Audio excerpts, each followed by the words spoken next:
Welcome everyone, I'm Dale and this is Cinema Historia. A widow with 3 boys, a dinner party, and a widower and teenage daughter. This week we're going back to 1968 for an American family comedy called With 6 You Get Eggroll, starring Doris Day, Brian Keith, Pat Carroll, Barbara Hershey, and George Carlin. And this is directed by Howard Morris. So, where does our story begin this week? Well, our story begins with Abby McClure, played by Doris Day, a widow with 3 sons, Flip, Mitch, and Jason. Abby and her oldest son, Flip, run a lumber yard, McClure Lumber City, that her husband owned. Abby's matchmaking sister, Maxine, played by Pat Carroll, drops by the lumber yard for a visit to see if she has a date for this evening.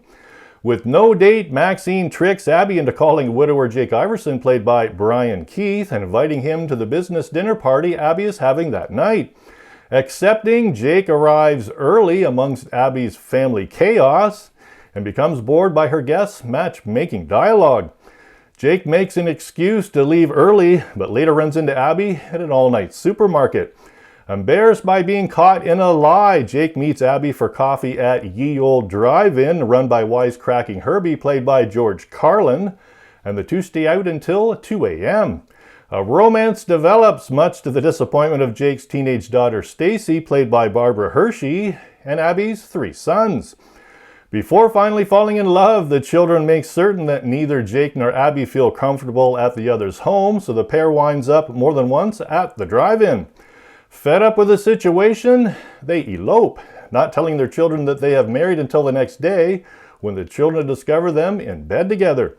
From then on, Abby's sons fight with Iverson's daughter Stacy. Flip and Stacy both are hostile to the idea of a step-parent, and even Abby's sheepdog and Jake's poodle are incompatible. With neither house large enough for a family of 6, including Abby's live-in maid Molly, they borrow a camper to be parked in Abby's driveway for an upset Jake to sleep in, and that's where the chaos really begins. So, does a bedtime argument turn into a runaway camper? Do the children pull together and rush to the rescue, or does a band of hippies change the direction of our story? Released August 7th, 1968, it was the first film produced by the CBS Television Network's film unit, Cinema Center Films. With a thumbs-up rating from the film critic Roger Ebert, this movie marked the film debut of American actress Barbara Hershey, a career that spanned more than 50 years. It was also the film debut of American stand-up comedian, actor, and author George Carlin, who would go on to win 5 Grammy Awards among numerous others. This film went on to gross over $10 million at the box office, making it one of the top 10 money-making films of Doris Day's film career. And this was the 39th and final film in the 20-year career of Doris Day, who had reigned for years as the #1 box office draw of the early 1960s, one of my favorite. And please click the link below for another great Doris Day film. And I have 2 trivia questions this week.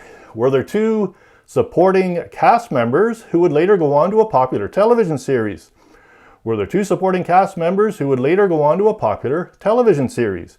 And was there a nightclub act that would frequently hit the Billboard charts in the 1960s? Was there a nightclub act that would frequently hit the Billboard charts in the 1960s? So, a little more history and the answer to our trivia questions coming up next.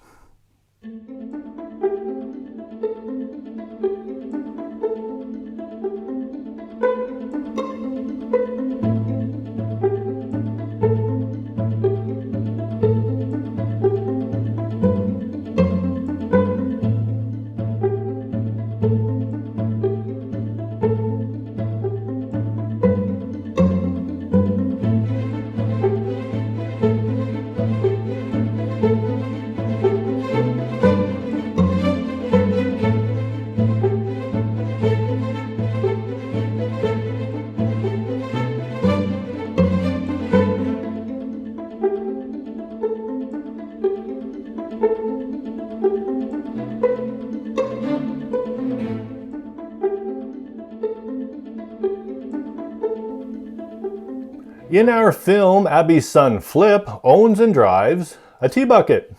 What is a tea bucket? Well, that's the subject of this week's history. So, a tea bucket is an extensively modified hot rod based on a Ford Model T built from 1915 to 1927. Model Ts were hot rodded and customized from the 1920s on, but the tea bucket was specifically created and named by hot rod builder and actor Norm Grabowski in the 1950s. Norm appeared in minor roles in many films, including 2 Elvis films, Roustabout in 1964, Girl Happy in 1965, Walt Disney's Blackbeard's Ghost in 1968, among many others, his final film being The Cannonball Run in 1981. His tea bucket that started it all was named Lightning Bug, or better known as the Cookie Car, appearing in the TV show 77 Sunset Strip. The exposure it gained led to numerous copies being built. A genuine tea bucket has the 2-seater body of a Model T Roadster, this bucket-shaped body shell giving the cars their name. Tea buckets generally feature an enormous V8 engine, side pipes, a drop tube axle, a transverse front leaf spring, non-traditional front disc brakes with large rear tires and narrower front tires often mounted on motorcycle wheels. By the 1950s, original steel Model T bodies became increasingly hard to find, and in 1957 the first fiberglass tea bucket body was introduced by the short-lived Diablo Speed Shop in Northern California. One of these bodies was purchased by Southern California hot rod builder Buzz Pitson and became the world's first fiberglass tea bucket. And I found a tea bucket at one of our local car shows in Trenton, Ontario, Canada. Bob tells me this is a 1923 Ford tea bucket, complete with a Dodge 273 Commando V8 engine, 3-speed automatic transmission that transfers power to a 1985 Corvette rear end. Custom in every detail, including custom top and upholstery, airbrush paintwork, and as an added conversation piece, a custom-built trailer in the shape of a coffin. This unique tea bucket is driven to many local Southern Ontario car shows to be enjoyed by one and all. And I'd like to give a big thank you to Bob for allowing me to use photos of his car to make this video possible. And the answers to our trivia questions this week were the 2 supporting cast members who would later go on to a popular television series. Yes, the supporting roles of 2 hippie bikers were played by Jamie Farr and William Christopher. 4 years later, they both co-star as Corporal Klinger and Lieutenant Father Mulcahy on the popular TV series MASH in 1972. Great show. Was there a nightclub act that would frequently hit the Billboard charts in the 1960s? Yes, and I listened to this band. The Grassroots was the band that performed the song Feelings in a nightclub in our film. An American rock band that charted frequently between 1965 and 1975. In their career, they achieved 2 gold albums, 2 gold singles, have charted on the Billboard Hot 100 21 times, and have sold over 20 million records worldwide. Wow. And if you're wondering, the title of the movie comes from one scene where the family goes out for Chinese food. One of the kids notices that because they are a large family, they get something extra. With 6, you get Eggroll. I'd like to give a big thank you to the new subscribers. Thanks for helping my channel. And to everyone else, thanks for watching, everyone, and I hope to see you back next week.